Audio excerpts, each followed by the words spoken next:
অবিশ্বাস্য এক রেকর্ডের সাক্ষী থাকলো কলকাতার ইডেন গার্ডেন। প্রথম কোনো টি-20 ম্যাচে 42টা ছক্কা এবং টি-20 ক্রিকেট ইতিহাসে সবচেয়ে বড় রান চেঞ্জ সব ছিল আজকের এই ম্যাচে। প্রথম ইনিংস শেষে মনে হচ্ছিল এখানেই বুঝি শেষ পাঞ্জাব। 261 রানের টার্গেট কোনোভাবেই চেঞ্জ করতে পারবে না পাঞ্জাব। তবে ব্যাটিংয়ে নেমেই সব চিন্তাভাবনার মুখে কষ্টিপ মেরে ব্যাটিং তাণ্ডব শুরু দুই পাঞ্জাবি ওপেনারের। পাওয়ার প্লের শেষ বলে রান আউট হওয়ার আগে দলকে 93 রান এবং নিজের 50 করে ফেলেছেন প্রবি সিমরন সিং। এরপর ছক্কার বৃষ্টি বসালেন ইনজুরি থেকে ফেরা ইংলিশ ওপেনার জনি ব্রায়াস্টো। করলেন আইপিএল ক্যারিয়ারের দ্বিতীয় সেঞ্চুরি।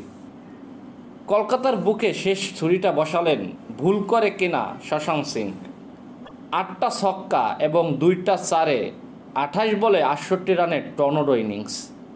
এদিন বৃথা গেল এবং আলোচনার বাইরেই থেকে গেল নারিনের অসাধারণ অলরাউন্ডিং পারফরম্যান্স। শাহরুখ খানের উপস্থিতিতে কলকাতাকে দাফন করলেন 8 বল এবং 8 উইকেট হাতে রেখেই। কি একটা ম্যাচ! আসলেই ক্রিকেটে অসম্ভব বলতে কিছুই নেই, সেটার প্রমাণ আজ পাঞ্জাব দিয়ে ফেললেন।